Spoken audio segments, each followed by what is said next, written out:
আসসালামু আলাইকুম রহমতুল্লাহ বারাকাতু। কেমন আছেন আপনারা সবাই? আশা করি সবাই ভালো আছেন। আজকে যে গুরুত্বপূর্ণ বিষয়টা নিয়ে আপনাদের সামনে এসেছি তা হচ্ছে, আপনারা অলরেডি ভিডিওর থাম্বনেল দেখে বুঝে গিয়েছেন যে প্রাইমারি প্রধান শিক্ষক নিয়োগ পরীক্ষায় পিএসসি যে প্রিলিমিনারি পরীক্ষা নিতে যাচ্ছে, সেই যে পরীক্ষাটা হবে সেই পরীক্ষাতে আপনারা কিভাবে কৌশলগতভাবে কিভাবে আরও বেশি টেকসই হবেন এবং কিভাবে কৌশল কাজে লাগিয়ে আরও বেশি নাম্বার ক্যারি করতে পারবেন, মূলত সেই জন্যই আমার আশা। দেখুন, বিষয়টা যদিও প্রাইমারি প্রধান শিক্ষক নিয়োগের জন্য, কিন্তু আমি বলতে চাচ্ছি এটা যারা আপনারা 50তম বিসিএস পিলিয়েও দিবেন তাদেরও জন্য এটা, কারণ বিষয়টা কিন্তু প্রায় একই রকম যেগুলো বলতে যাচ্ছি। তো আমি সেই কৌশলগুলোতে যাওয়ার আগে আপনাদেরকে, যারা পরীক্ষা দিবেন প্রাইমারি প্রধান শিক্ষকে, তাদের জন্য একটু সামান্য হিন্টস দিয়ে রাখি যে কোন ধরনের প্রশ্ন থেকে আপনাদের কমন আসার সম্ভাবনা বেশি, বা কী টাইপের প্রশ্ন পড়লে বা কী টাইপের জিনিসগুলো করলে আপনাদের কমন আসলেও আসতে পারে। দেখুন, গত 38 বিসিএস থেকে এই যে 49 বিসিএস গেল, এর ভিতরে বিশেষ বিসিএসগুলো বাদে, কিন্তু 49 বিসিএস ওই ডাক্তারদের পরীক্ষাটা বাদে বাকি যতগুলো পরীক্ষা হয়েছে এই পরীক্ষাগুলোর প্রশ্ন সমাধান আপনাদের প্রথমেই করতে হবে। প্রথম কথা হচ্ছে তাই। এরপরে আপনারা পিএসসির এই লাস্ট 2 বছরে যতগুলা নন ক্যাডার পরীক্ষা, নবম গ্রেড থেকে শুরু করে বা অন্যান্য যত গ্রেডের সিনিয়র স্টাফ নার্স থেকে শুরু করে বা ধরেন সহকারী প্রোগ্রামার থেকে শুরু করে, বুঝতে পেরেছেন, এই যে পরীক্ষাগুলো পিএসসি নিয়েছে না, এই পরীক্ষাগুলোর যে কোশ্চেনগুলো এগুলো সলভ করতে হবে। আর হচ্ছে যে বইয়ের লিস্টগুলো আমি দিয়েছিলাম বা আমি যেভাবে আপনাদেরকে পড়তে বলেছিলাম যে সাজেশন অনুসারে, সেইভাবে আপনারা পড়বেন। গেল এটা, এগুলো আমার ভিডিওতে আছে। যারা আমার নতুন ভিউয়ার, যারা এই ভিডিওটা দেখতেছেন, তারা আমার চ্যানেলে গেলে এগুলো জানতে পারবেন বা দেখতে পারবেন।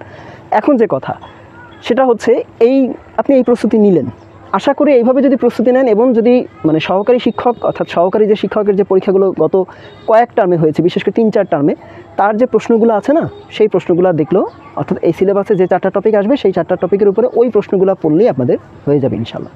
আশা করি তাতে আপনাদের প্রায় 65% প্রিপারেশন কমপ্লিট হবে। আর বাকি এক্সট্রা কিছু আপনাদেরকে নতুন যে বিষয়গুলো আছে সেগুলো নিয়ে করলেই আপনাদের 100% কাভার আপ হবে। পরীক্ষা যেহেতু ডিসেম্বরে হলেও হতে পারে এই বছরের, সো আপনারা সেভাবেই চেষ্টা করেন। এখন এ তো গেল সাজেশনটা কীভাবে পড়বেন আর কি, ঠিক আছে, অনেকেই বলেছিলেন তাই আমি দিলাম। এখন আমি যাব যে আমার মেইন যে উদ্দেশ্য, অর্থাৎ যে কৌশলগুলো বলতে আপনাদের সামনে এসেছিলাম, কৌশলগুলো একটু খেয়াল করেন। আমি শুরু করছি, একটু দেখেন। নাম্বার 1 হচ্ছে প্রশ্নের এমসিকিউ প্যাটার্ন, বা ধরেন এমসিকিউ এর যে অপশন প্যাটার্নটা আছে এটা কেমন হবে।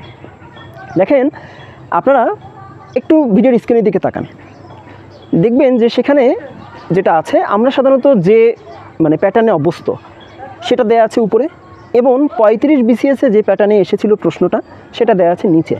সাধারণত হয় কি, আমরা ক খ নিচে, গ ঘ এভাবে অভ্যস্ত, কিন্তু 35 বিসিএসে এসেছিল তার উল্টাটা, অর্থাৎ ক খ গ ঘ। বুঝতে পেরেছেন? তার ছিল প্রথমে আমরা শিখছি এই, আর ওখানে এসেছিল এই। বুঝতে পেরেছেন? এই যে প্যাটার্ন, এই প্যাটার্ন ভিন্নতার কারণে দেখা যাচ্ছে অনেকে প্রশ্নের উত্তর ঠিকমতো দাগিয়েছেন, কিন্তু ওই অপশনটা যে কয়ের জায়গা খয়ের জায়গা গ হবে আর গয়ের জায়গা খ হবে, এইটা কিন্তু অনেকে ভুলে যান। ক আর ঘ ঠিক থাকে, অর্থাৎ 1 আর 4 ঠিক থাকে, কিন্তু বাকি 2টা ঠিক থাকে না। তখন কিন্তু বৃত্ত পূরণে আপনারা উল্টা করে ফেলেন। এটা 35 বিসিএসে অনেকেই করেছে এই কাজ, এবং যার কারণে তাদের রেজাল্ট একেবারে আন্ডা এসেছে। বুঝতে পেরেছেন? একেবারে ডিম। এটা করবেন না। এই হচ্ছে প্রথম কথা। এভাবে কিন্তু আপনাদেরকে দিবে, আপনারা এটা খেয়াল করবেন যদি প্রশ্নটা এইভাবে হয়। দ্বিতীয় কথা হচ্ছে, প্রশ্ন যদি 49 বিসিএসের মতো করে হয়, অর্থাৎ ওইভাবে ছক করে আপনি যে কোথাও উত্তর লিখবেন বা কোথাও অঙ্কের সমাধান করবেন প্রশ্নের উপরে, বা ধরেন কোনো কিছু করবেন, তেমন না। অর্থাৎ ছোট্ট ফন্টে একেবারে সুন্দর করে ঘর করে সারি করে আপনাদেরকে প্রশ্ন দিতে পারে। বুঝতে পেরেছেন? এবং সেটা যদি দেয়, তখন কিন্তু আপনাকে ওইভাবে সোজা করে পড়তে হচ্ছে। সেটা কিন্তু ওই এমসিকিউ অপশনের বেলায় তাতে ভুল হওয়ার সম্ভাবনা কম, কিন্তু যে সমস্যা হচ্ছে, আমরা তো ওইভাবে অভ্যস্ত না, সোজা পড়তে অভ্যস্ত না, ঠিক আছে? এটা কিন্তু আসবে। তো যদি এরকম আসে তাহলে কিন্তু কী করবেন সেটা আমি বলে দিচ্ছি একটু পরে। এইভাবে আসতে পারে। গেল। এখন আরেকটা বিষয় হচ্ছে, প্রশ্ন বিভিন্ন কালারের পেজে আসে।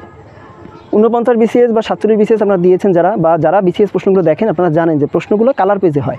কালার পেজে হওয়ার কারণে আমাদের অনেকেরই আমরা যেহেতু সাদা পেজে পরীক্ষা দিতে অভ্যস্ত, বাসায় মডেল টেস্ট দিলেও কোচিংয়ে দিলেও সাদা পেজেই দিই, কিন্তু ওইগুলা কিন্তু তখন কালার পেজে আসার কারণে আমাদের চোখ কিন্তু এভাবে ক্যাচ করতে পারে না, সময় লেগে যায় অনেক। বুঝতে পেরেছেন? একটা ঝামেলা। আর হচ্ছে ফন্ট অনেক ছোট্ট, একেবারে ছোট। সাধারণত আমরা 12 ফন্ট বা 13-14 ফন্টে আমরা অভ্যস্ত, কিন্তু এর নিচে যখন আসে, অর্থাৎ ধরেন ফন্ট 11 বা 10-এ যখন নেমে আসে, এমনকি 9-এও যদি নেমে আসে ফন্ট, এত ছোট ফন্ট যাদের চোখের সমস্যা প্লাস আরও নানা ধরনের ঝামেলা থাকে, তো তারা কিন্তু এতে অভ্যস্ত না। তখন দেখা যায় কি, এত ছোট ফন্টে উত্তর খুঁজে পাওয়া, সময় টাইম কিলিং হওয়া, এবং দেখা যাচ্ছে ওইভাবে যেহেতু আমি অভ্যস্ত না, আমার মাথা তখন মানে কাজ করতে থাকে না, তখন মাথা কিন্তু হ্যাং হয়ে যায়। বুঝতে পেরেছেন? এই যে সমস্যা। আর হচ্ছে বাংলাতে সিলেবাসের বাইরে প্রশ্ন আসে, যেহেতু পিএসসি প্রশ্ন করবে আপনাদের প্রধান শিক্ষকের, সো সিলেবাসের বাইরে আপনাকে প্রশ্ন দিবে। যদি আমি সিলেবাস এটা দিয়ে দিয়েছি, বাট এটা এনাফ না, আমি বলেছিলাম কিন্তু 70%। এর বাইরে পড়তে হবে, বিশেষ করে সাহিত্য অংশ। আর যদি গ্রামার অংশে যান আরও গভীরে পড়বেন, ডিটেলে পড়বেন। অর্থাৎ বাংলা এবং ইংরেজি প্রিপারেশনটা আপনার একেবারে বিসিএস টাইপের প্রিপারেশন নেবেন, তা না হলে কিন্তু এখানে পাশ করা খুব টাফ হয়ে যাবে। এই 50-এ আপনার নাম্বার উঠানো খুবই টাফ হয়ে যাবে। আপনি যদি এই 50-এর ভিতরে যদি 30 উঠাতে পারেন না, আর ওই পাশ থেকে যদি আর 40-এর ভিতরে যদি 25 উঠাতে পারেন, তাহলে দেখা যাচ্ছে আপনার 55 হয়ে গেল। যদিও 55 কোনো মার্ক না, আর এখান থেকে সেখান থেকে টেনে অথবা ওই পাশে 30 উঠালেন, ওই 40-এর ভিতরে 30 উঠালেন, আর এখান থেকে আপনি আরেকটু বাড়িয়ে নিলেন, তাহলে দেখা যাচ্ছে 60-র উপরে নাম্বার গেলে আপনার ভাইভাতে কল হওয়ার সম্ভাবনা সবচেয়ে বেশি। তো এই যে 5টা পয়েন্ট আমি বললাম, অর্থাৎ এমসিকিউ অপশনের প্যাটার্ন, সোজা লাইনে প্রশ্ন হওয়া, কালার পেজে প্রশ্ন হওয়া, ছোটো ফন্টে প্রশ্ন হওয়া, আর বাংলাতে সিলেবাসের বাইরে প্রশ্ন আসা। এখন এইগুলো সমাধান কিভাবে করবেন?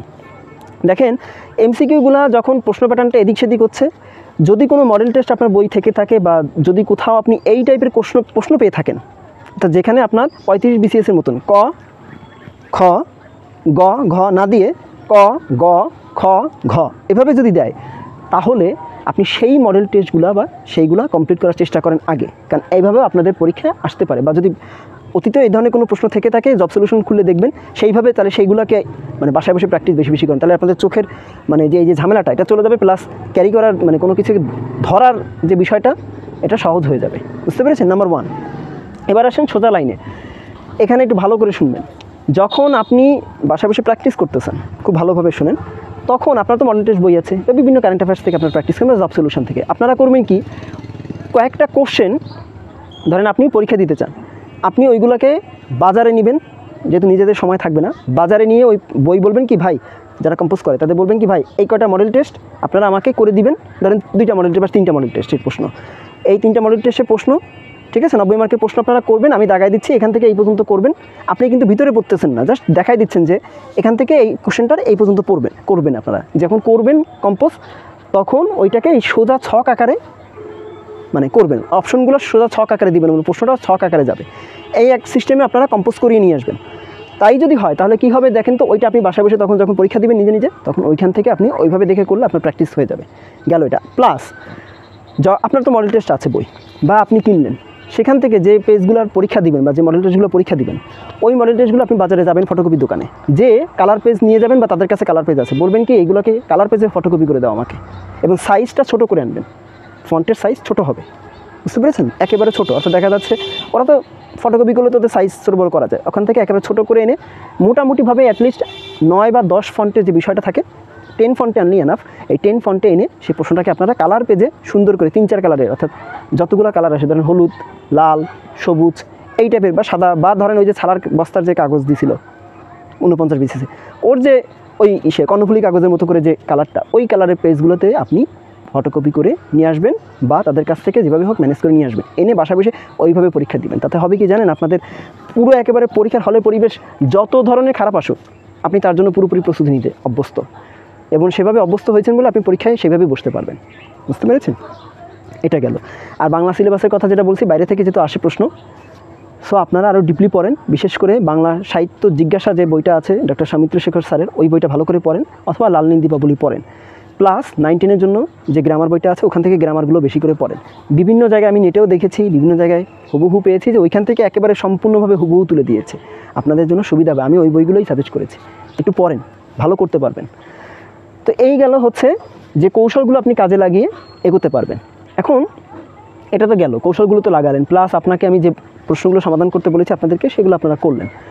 এখন বিষয় হচ্ছে, যখন পরীক্ষার আগে মানে অ্যাটলিস্ট 10টা দিন আগে যে সময়টা আপনার হাতে থাকবে না, আপনি চেষ্টা করবেন ওই 10টা দিনে কম পড়ার, বিশেষ করে সমস্যা যেখানে আছে, বিশেষ করে বাংলা এবং ইংরেজি বেশি পড়ার, আর সব মিলিয়ে কম পড়ার, পরীক্ষা বেশি দেওয়ার। বুঝতে পেরেছেন? ঘড়ি ধরে ধরে 90 মার্কের যে পরীক্ষাটা হবে, সেই পরীক্ষাটা বেশি দেন। ওই 10টা দিন যদি আপনি অন্তত পক্ষে 20টা মডেল টেস্ট দিতে পারেন, আপনার জন্য মানে চাকরির প্রস্তুতিতে বেস্ট প্রস্তুতি আপনি নিয়ে ফেলবেন ততদিনে। এবং সেভাবে যদি বসতে পারেন তখন কিন্তু আপনার জন্য সুবিধা হয়ে যাবে। কারণ আপনি মনে রাখবেন, যারা নতুন একেবারে এই পদের জন্য পরীক্ষা দিতে যাচ্ছেন তারা কিন্তু ওই যারা বিসিএস যারা পরীক্ষা দেন না, যারা প্রিলিমিনারি দেন বা রিটেন দিয়েছেন বা অনেকে ভাইবা দিয়েছেন, চাকরি এখনও হয়নি, তারা কিন্তু এই পদের জন্য অ্যাপ্লাই করেছেন। সো আপনাদের প্রস্তুতি কিন্তু তাদের সমানুপাতিক হতে হবে, তাই না হলে বা তাদের থেকে বেশি করার চেষ্টা করবেন। যদিও এটা সম্ভব না, সমানুপাতিক করেন, তাই না হলে কিন্তু আপনি কিন্তু পরীক্ষার হলে মানে বসার সাথে সাথেই পিছনে। বুঝতে পেরেছেন? এটা করেন না, কারণ এখানে বিসিএস পরীক্ষার্থী যারা আছেন তারাই পরীক্ষা দিতে যাবেন সবচেয়ে বেশি। ধরে নেন প্রায় 65% যারা বিসিএস অলরেডি পরীক্ষা দেন, প্রিপারেশন নিয়েছেন, তারাই এই পদের জন্য বেশি লড়বেন। ঠিক আছে? কারণ এটা সহজে পাওয়া পথ, অল্পতেই লভ্যা, মানে বাড়ির কাছে বসে চাকরি করতে পারবে। এই চাকরি কেউ ছাড়বে না, এটাতে ঢুকে তারা লাগলে অন্য বড় বড় পদে যাবে, তারা কিন্তু এটা ছাড়বে না। বাট আপনাদের যাদের এটা লক্ষ্য, আপনাদের তাহলে সেভাবেই প্রস্তুতি নিতে হবে। বুঝতে পেরেছেন? তো ভালো থাকবেন সবাই। আজকে এই পর্যন্তই। আমি চেষ্টা করেছি আপনাদেরকে কিছু কৌশল দেখানোর এবং কীভাবে পড়বেন তা জানিয়ে দেওয়ার, বুঝিয়ে দেওয়ার। আশা করি আপনারা উপকৃত হবেন। কেমন লাগলো আমাকে জানাবেন, খারাপ লাগলেও জানাবেন, ভালো লাগলেও জানাবেন। কথা হবে ইনশাল্লাহ আপনাদের অন্য কোনো বিষয় নিয়ে নেক্সট কোনো ভিডিওতে, যদি আল্লাহ বাঁচিয়ে রাখেন। আজকে এ পর্যন্তই। আল্লাহ হাফেজ। আসসালামু আলাইকুম ওয়া রাহমাতুল্লাহি ওয়া বারাকাতুহু।